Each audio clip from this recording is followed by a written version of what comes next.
Survivor Specialist Phil and Alexa are back, and just about 10 minutes after we recorded our 16-player episode of our Ultimate Survivor season, we're recording our 15-player. We're talking about Banana Etiquette, a double boot of two of my favorite players of all time. And even though they're two of my favorite players of all time, it doesn't matter. This is one of the best episodes Survivor has ever done. Tyson and James both going home. Tyson voting himself out. I don't give a crap what he says in hindsight, but he votes himself out of the game here. Absolutely epic episode. And Heroes versus Villains pre-merge is easily the greatest of all time. Hands down, no questions asked. And this might be the highlight of the entire thing. This has to be the highlight because it shows like both tribes. It really shows like what the dichotomy between the two tribes, because the villains are playing like A+ Survivor and the heroes are having foot races and fighting about ripe bananas. Like it's so perfect. This is something I've always missed about New School Survivor. I love when one tribe wins immunity and they get to watch the other one while eating hot dogs or eating whatever. It's always more fun that way. It's amazing that it's the villains who are kicking their ass who keep doing it.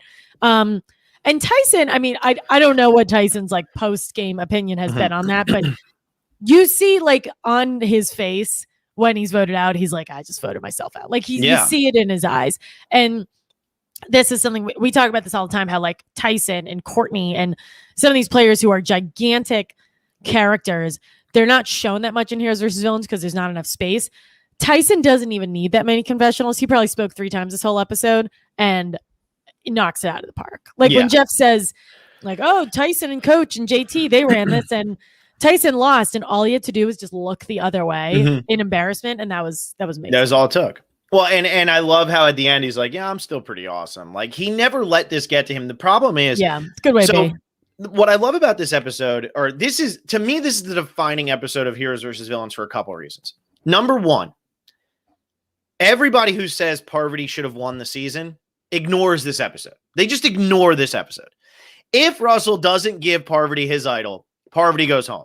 Now, I'm okay with still thinking that Parvati deserves the votes at the end, but I think that this episode is so important because it really does show how people were so over Russell after a season and a quarter of him, how he was just eating up so much screen time, and how polarizing he has become even in the 10 years since.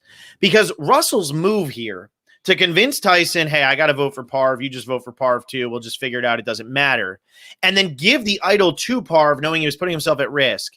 But Parvati still gets the 4 votes because he convinces Tyson. So Parvati stays in the game, Russell stays in the game, Tyson goes home. If this doesn't happen, neither Parvati or Russell is sitting at final 3.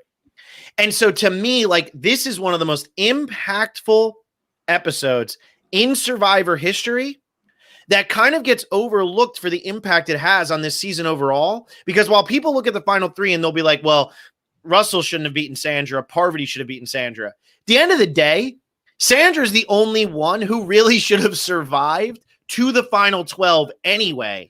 And if we're going to argue that Russell didn't deserve to be there, well, Parvati really didn't deserve to be there because Russell literally is the only reason she survives this episode. Well, I don't know. I mean, I don't think, I mean, yes, he's the reason she survived, but Sandra was also given an idol later on. And I think every winner gets some luck. So I think like, I mean, I'm Sandra won and that's that. I'm not the kind of person who thinks that anyone other than the winner should have won, but I don't know. You're allowed to make that argument. I mean, people can say that Russell deserved to win for his reasons. Russell had plenty of luck. Parvati could have deserved to win, and she gets plenty of luck. The winner always gets luck. I don't think people are ignoring this. I think I'm someone who can't stand Russell as a player, and I think he did a great job in this episode.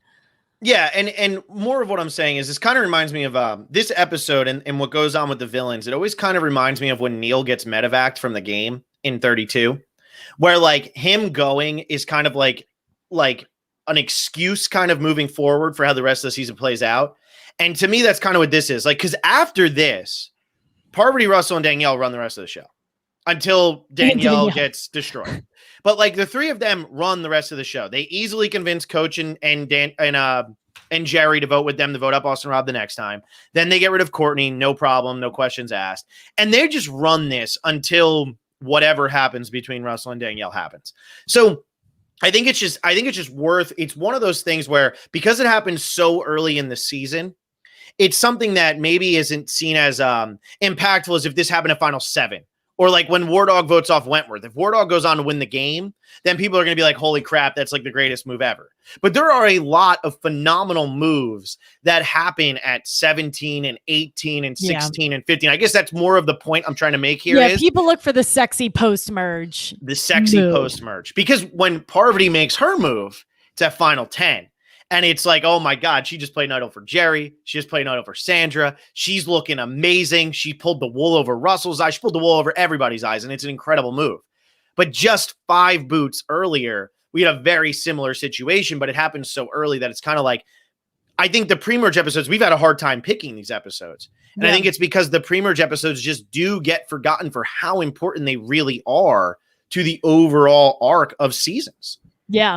And I think Heroes vs. Villains specifically, like once you get past the JT boot, the pre-merge and the merge boot are, in my opinion, significantly better than the post-merge. The post-merge is the heroes falling apart. At least the pre-merge is Tom and Stephanie, which like you forget. Like Sari isn't like like there are good people in this pre-merge, and there's a lot of good tension within the heroes. And I can't really stand the tension on the villains because it's like a Boston Rob versus Russell, like machismo thing I'm not going to say on this podcast, but it's like the gameplay is so good because everyone's coming out so hot. Once it gets to the post-merge, it's not an interesting season. Yeah, and I think what makes it interesting is the fact that Colby ends up being the last hero remaining when he should have went home in this episode, which we'll talk about. Yeah. It's the fact that Sandra wins, despite the fact that if they would have just voted her out at 11, she wouldn't have even made the merge. Like, I think that's what's more interesting about heroes versus villains, is that at the end of the day, the least villainous villain wins. And so even though the heroes fall apart, it still feels like something. To me, heroes villains is very similar to Pearl Islands. We see this epic comeback by the heroes, and it all amounts to nothing. It all amounts to absolutely nothing. And I think that's what's disappointing to me. I still always have heroes villains in my top 5, top 3, whatever it is. But I do agree with you. This pre-merge, from the time Sugar gets voted out to the time Courtney gets voted out, is some of the best Survivor in the history of Survivor. And that, to me, is what makes Heroes versus Villains a top 5 season, not the post-merge. The post-merge is interesting for about 10 minutes. And then it falls apart. And then Danielle goes. And the fact that it's Colby and Rupert who like stubbed their toe and was Superman in a fat suit. It's interesting that that's what we're left with. But aside from that, it is what it is post-merge. This episode, though, this is the defining moment of Heroes Villains. Yeah, this definitely is. I think this episode and the JT boot are the 2 biggest ones. The JT boot, I think, is more like, honestly, I think it's easier to understand because I've watched this episode like God knows how many times, and even still, I'm like, okay, like there's more to think about with this one, which is probably why it's less appreciated than the JT one, because JT like writes the love letter, like it's a lot clearer, but this one like really lays the groundwork. Well, and I also think that now that we're further removed from it, we're 10 years removed. Everybody loves Tyson and everybody misses James. So I think when Tyson gets duped by Russell and people are so over Russell, especially after 22, and then he goes out and like, he plays Australian Survivor. People are just so over Russell. So people don't like that Russell got the better of Tyson. But at the merge, JT's legacy has fallen apart. Parvati's has only gotten better, and people missed Parvati up until season 40. So the fact that Parvati is pulling the wool over JT and Russell, people seem to like that more because it's somebody that they really, really like duping people that they don't like as much. Whereas the Russell over Tyson move doesn't feel as good to a lot of people because it's the ultimate villain defeating somebody who ends up going on to win and be considered like one of the best and a lot of people's favorite player to ever play the game. Yeah. I think JT's legacy died at that moment. Like, I actually really liked JT at the beginning of Heroes vs. Villains. I think it's like such an interesting case study for how winners who return perform, because he was running that pre-merge, like it or not, he was running it. And the 180 was just crazy, but he was playing a great game. Yeah, and I was actually I was looking through some of my old tweets back when we were doing this thing with Russell and we were talking about our top 100 players. And one of my big, like, I remember after I put Boston Rob at 15, I apologized for everybody I hurt with my words. Oh God, I apologize that you put him so well. I know, right? I'm such a bad person. But then the second big point I made was JT did not play bad in Heroes versus Villains.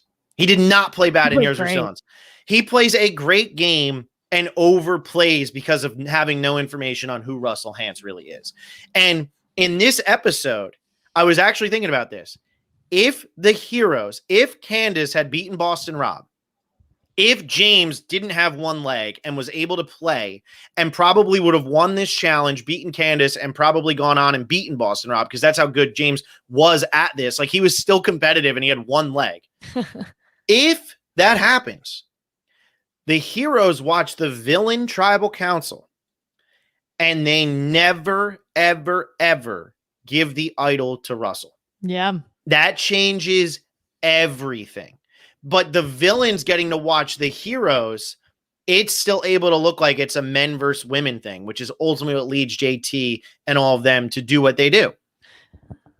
How incredible that one little moment, one stupid little individual challenge can literally change the course of a legacy, a season, whatever you want to call it. Yet again, Candace blows it. Oh my God. Candace ruined it for everybody. The sun rises and sets and Candace makes the season worse. Oh my God. Candace. It just blows my mind that Colby is so inept at this challenge. Oh, it's so sad. And Colby has one of the best lines, I think, of this season when he says, yeah, it sucks being Superman, but imagine living it. I'm living it. And it's like, it's so devastating because it's just so different, but he still ends up going on to get 5th place on the season. And that, I think, is what makes Heroes versus Villains an interesting season, is that it's just everything's just kind of constantly working in a circle. And I just knocked over my microphone. I got so excited. But everything's just constantly working in like a circle. And so Colby going from should have won home at 16, should have won home at 15, and then he goes all the way to 5. Like, that's a fun storyline, even if he is unbelievably disappointing on this season. Yeah. Yeah. And you think, like, that's a good point with the Colby thing. And then you look at like the Ruperts and the Amandas, who are like huge forces. At least Amanda's coming off her best performance on Micronesia. She's a dud in this season. Mm-hmm. Rupert's like a dud in this season. Rupert has like the rock in the pocket, which is like his big thing. But the heroes are just they're such boobs on this season. And really, it's just because they were so blinded by listening to JT and being stuck in an alliance, picking James over, like I guess over Tom, who went home last week over Tom. Yeah, it was Tom. Yep. And this is like a comparison I drew in Borneo. Like, we don't even know, we're voting out Sonia and Rudy because they're old and perceived as weak, versus here we are saving the objectively, quote, James would murder me if I ever said this, weak person because he's in an alliance. And that's a 10-year difference. Well, and so it's one thing if they vote out Candace over James. And now clearly Candace is good at the challenges and all of that, but Candace wasn't really in the alliance and all that. Right. But to vote out Tom over James, if they vote out James at that moment, I am willing to bet that the heroes go on. A hero goes on to win this game. I really believe that. And the reason I believe that is because I think Tom could have beaten Boston Rob at that challenge. Tom was a beast. Tom's a beast. Yeah, we know that from Palau. He was only 5 years older. He's literally a firefighter. Climbing that contraption and doing all that wouldn't have been hard for him. And I think he could have beaten Boston Rob. Yeah, he's a firefighter. He can climb stuff. Also, we have a situation now where the alliance isn't a 4-1 alliance and Colby's just kind of on the outside looking in and has no chance. Now you're going to have Colby. I think they would have voted out. They probably would have went James and then Candace, because Candace wouldn't have been able to win the immunity, and then they would have kept Tom, Colby, Rupert, JT, Amanda. They're not going to lose the next 3 challenges. They're going to go in even. And I think that Tom and Colby were so ostracized by the other 3 that they probably wouldn't have been as willing to go along with the plan of the others, because Colby really didn't have a choice but to go along with the plan because he's trying to be like, fine, this is all I got. I don't know if Tom would have gone along with that plan. Granted, it's all hypothetical, but it's just interesting again how voting out Tom just to vote out James the next episode, that might have done them in. I mean, again, that might have done them in, and there's so many mistakes. The heroes play absolutely horrific Survivor as a whole throughout this season. I still think individually there's some good games, but as a whole, they do everything they can to shoot themselves in the foot the entire first half of the season. Yeah, they play with a cockiness that is not backed up versus the villains play with a cockiness that is quite backed up. Yeah, and until it like doesn't need to be. And I think Boston Rob is good at making that cockiness for his team. Yeah. He's absolutely good at creating that aura around everybody. Yeah. One thing, this is like kind of a more meta thing, but at Tribal Council, this is something like you absolutely would not have seen before this. And even still, you don't see it too much after. I think this is more of a like, oh my God, like I had like Jeff has Russell, Jeff has Boston Rob, Jeff has Parvati. He's got like all these big names and he's trying to make every player after these three, one of them. But Russell plays that idol and Jeff like pauses and he tells everyone, this is a bold move by Russell. Yeah. He actually says that, which you really don't see him do that much. No. And so this is my favorite Courtney episode of this season. Because when James is going through everything with his one leg, Jeff is really playing up how great James is doing. And she just keeps feeling like, oh, he's so great. Oh, he's so whatever. Because Courtney gave Jeff a really hard time. Because Jeff in China and in this season is always talking about how Courtney is weak and useless and blah, blah, blah. And she's like, screw you. I'm playing my game. Leave me alone. So I think Jeff has kind of stopped doing that a little bit more now. Yeah. And now if he says favoritism, it's favoritism. And now if he says bold move, like it's pretty obvious, like, yeah, it was a bold move, whatever. But back then it was favoritism. And it is obnoxious that he's saying that and he's putting those words and thoughts into people's heads. And it's probably because it's coming off a 19 where he's annoyed Russell didn't win. Yeah. And that's the thing. Like I try to be like a Jeff defender because everyone like naturally is going to have their favorites and their biases, which is fine. But I just think like the host of the show should not be doing that. And he does stop. But this Russell era is really big for that. It's really big for that. And I think it was because of the big moves and all of that. And what's funny is like he's saying what a bold move it is while Boston Rob is sitting there. And we know Jeff loves Boston Rob and he's still giving this to Russell. But was this being played up as a Russell versus Boston Rob thing even halfway through the season? Were they already thinking about, hey, how can we use this in the future? Because now it's like, hey, Rob, how are you going to one up Russell who just totally duped you? Yeah. And I mean, if you listen to Jeff during the previously on Survivors, you can tell that he's got an opinion about both of them. So yeah, I mean, I'm sure they watched this pre-merge and said, we got to have the two of them back on. Yeah. Yeah. Because I mean, Rob goes home next and it's over. That's it. But I mean, there's some really obnoxious and not fun moments, but Russell and Rob talking to each other in this episode is uncomfortable. It's brutal.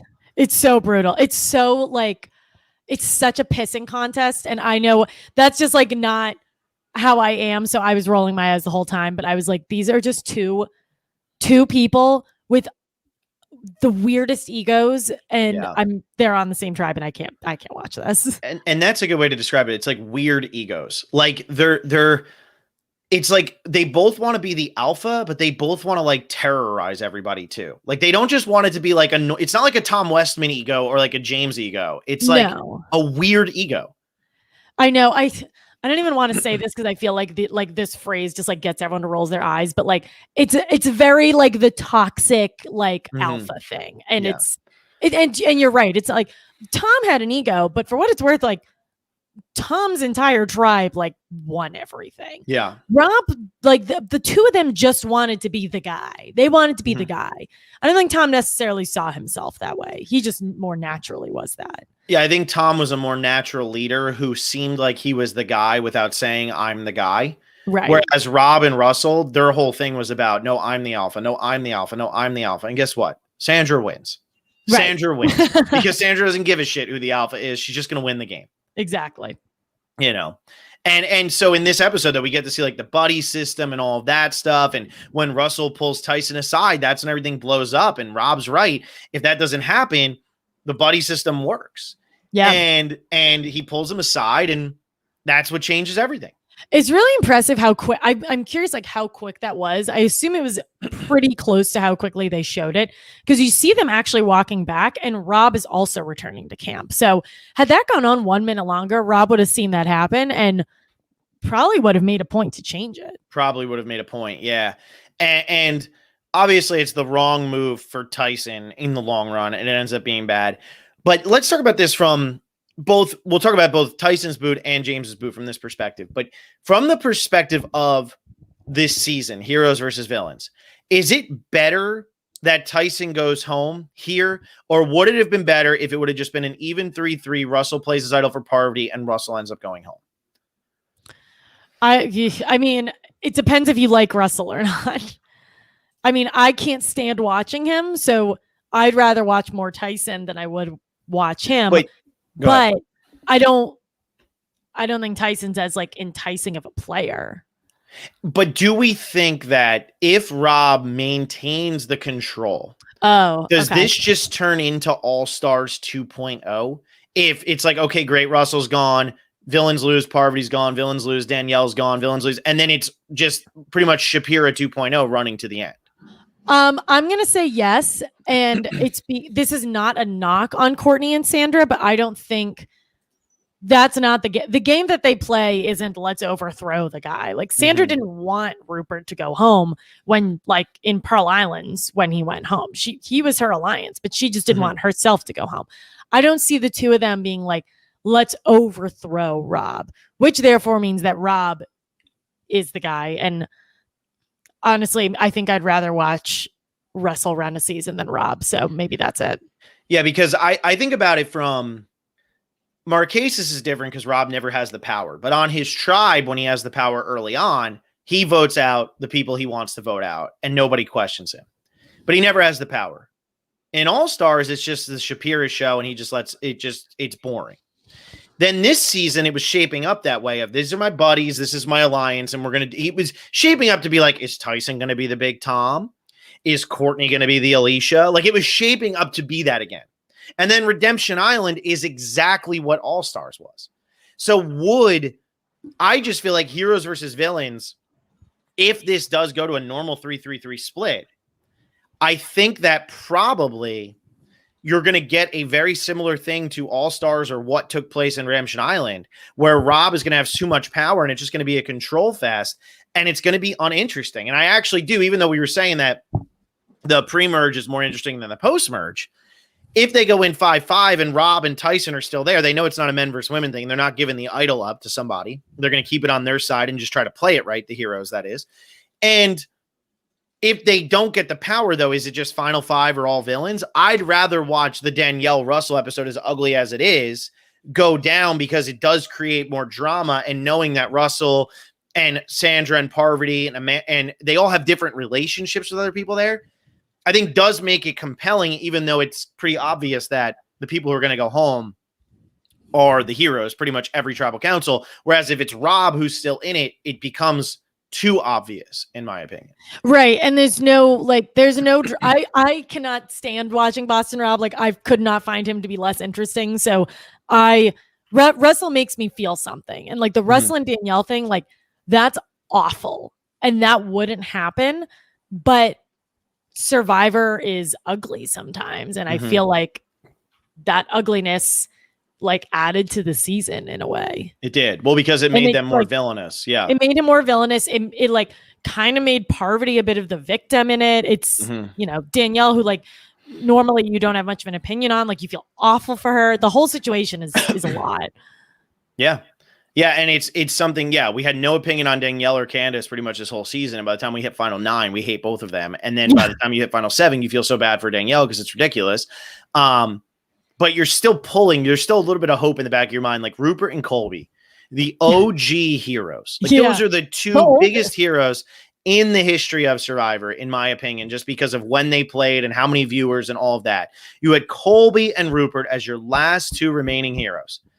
And there's just that little bit of hope that like good is going to conquer evil. They're going to find a way. Something's going to happen. Sandra's still there. Where I feel like what are we going to watch? Rupert and Boston Rob get to the merge together again, and that's going to be exactly what happened in All Stars. And is like Rupert just going to get duped again? Like going to go out at 4 because he just felt like, I don't know. To me, this was better for the season, even if it was ultimately worse for the legacy of Russell, and it was annoying because it led to 22, and it was annoying because all the heroes got picked off one by one. I still think this was better, and I love Tyson. But I think he kind of was, in lost terms, he was the sacrifice the island needed. It really feels that way. And he turned out just fine. Yeah, he turned out just fine. He won $1 million. Yeah, he won $1 million. He's doing good. He's pumped. So then let's talk about the James one, though. So do we feel that the heroes, one, made the right decision in getting rid of James here? And two, does James going home here make for a better season, or would it have been better if James had stayed and Colby had gotten the boot? I don't know. I don't think this is as dramatic because I think either way, the villains probably still win. I think the right move would have been James goes home last week. But candidly, I think James is more entertaining than Colby is. So like Colby's arc, and especially him being the last one and Colby continuing to be Superman in a fat suit, like that's not as interesting as like James's one-liners.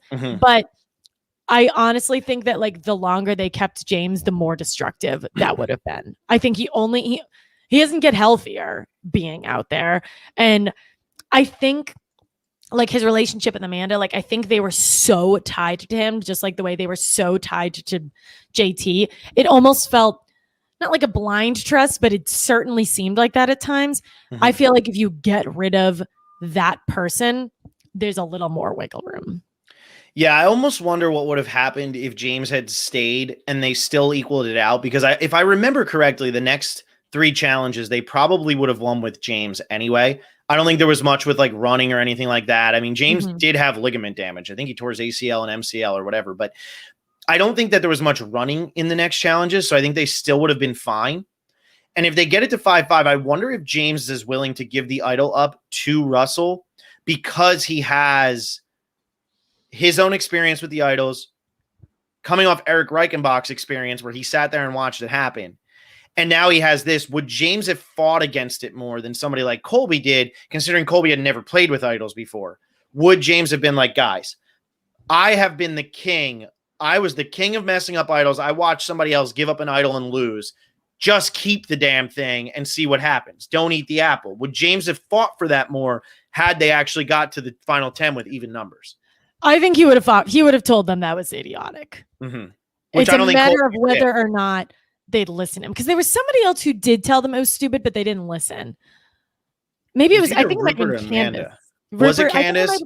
It might have been Rupert, because I don't give Rupert credit for much, and I actually think he did. But there was too much of a hive mind there, and maybe if James had been there, it would have been James and Rupert being against. Yeah, and I think if they would have done a vote, I don't think JT was on such a high horse that he wouldn't have given in. But if James is standing there instead of Colby, does James say, "Hey Russell, we got something for you"? Probably not. Probably not, because I think James was like a quieter guy anyway, and was a little bit, whatever, more competitive, whatever you want to say. I do think that voting out James was right because it did equal out their numbers to 5-5, but I 100% agree. James should have won home at 16. Tom Westman should have still been in the game. And it should have been in this episode. You either vote out Tom, Colby, or Candace, one of the 3. And after that, I still think they get to the final. I still think they get to 10 with 5 people. It's just a matter of, what would have happened moving forward.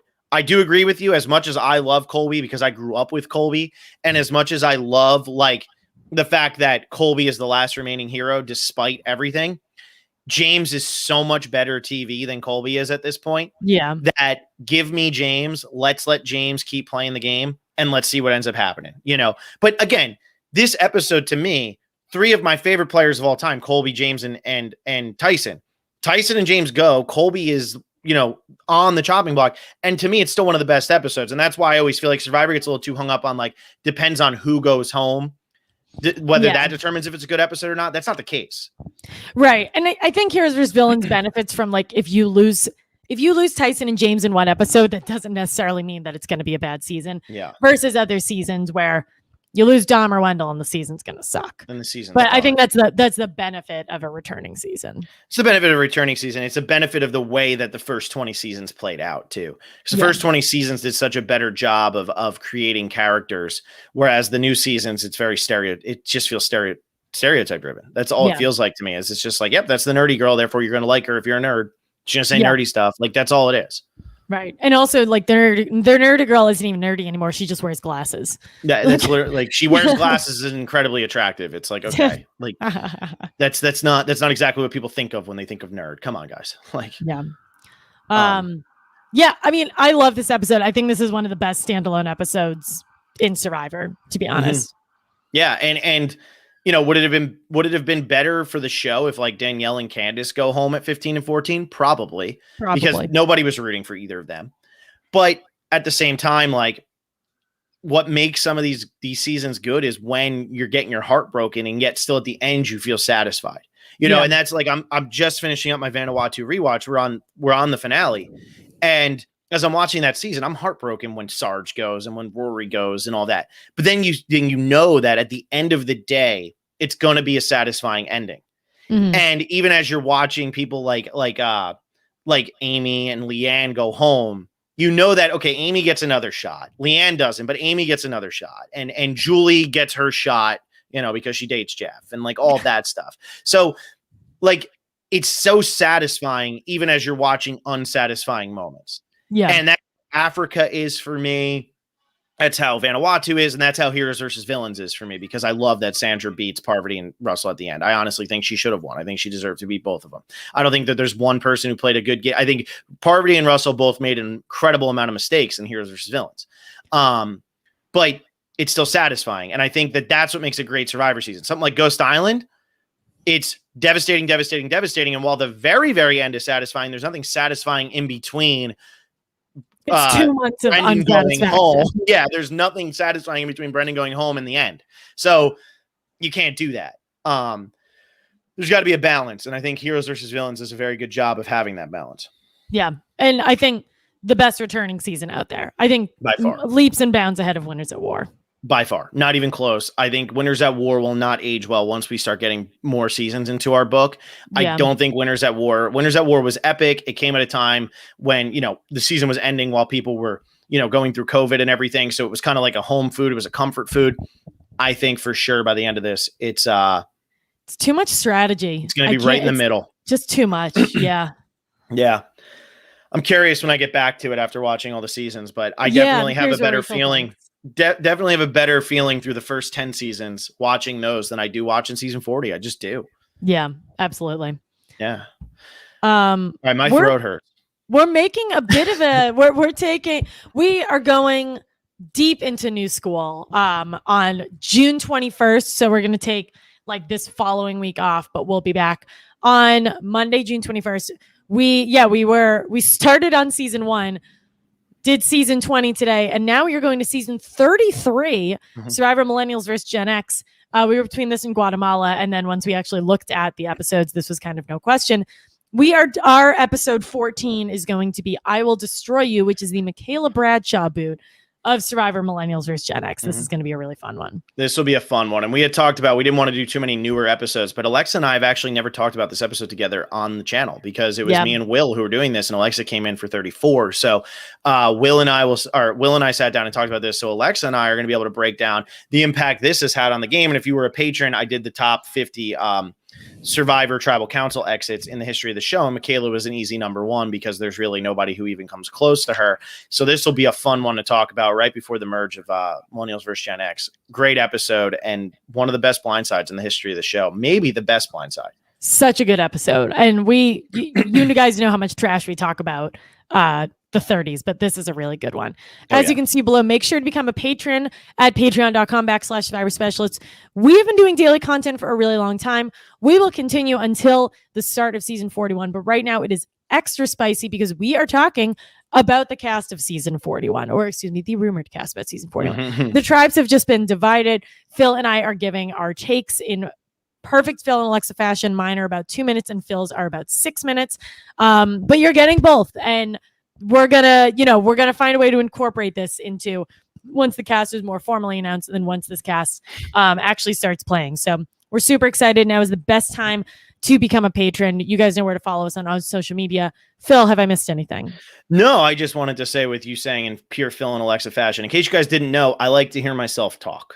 Just want to throw that one out there. Alexa's a little more humble. I like to hear myself talk. I have the best takes, that's all. It's good to have a dichotomy. It is. That's why we work so well together. That's why we work so well together. But no, these were fun. I hope you all enjoyed the Saturday of listening to the two of us blah, blah, blah about two very different episodes of Survivor. Very different, very great episodes. Very excited to watch this Mikhail boot. Very excited. And then we actually get into like merge kind of area time. Yeah, so that'll be interesting we're getting there. for sure. We're getting there. But man, we'll see you guys on June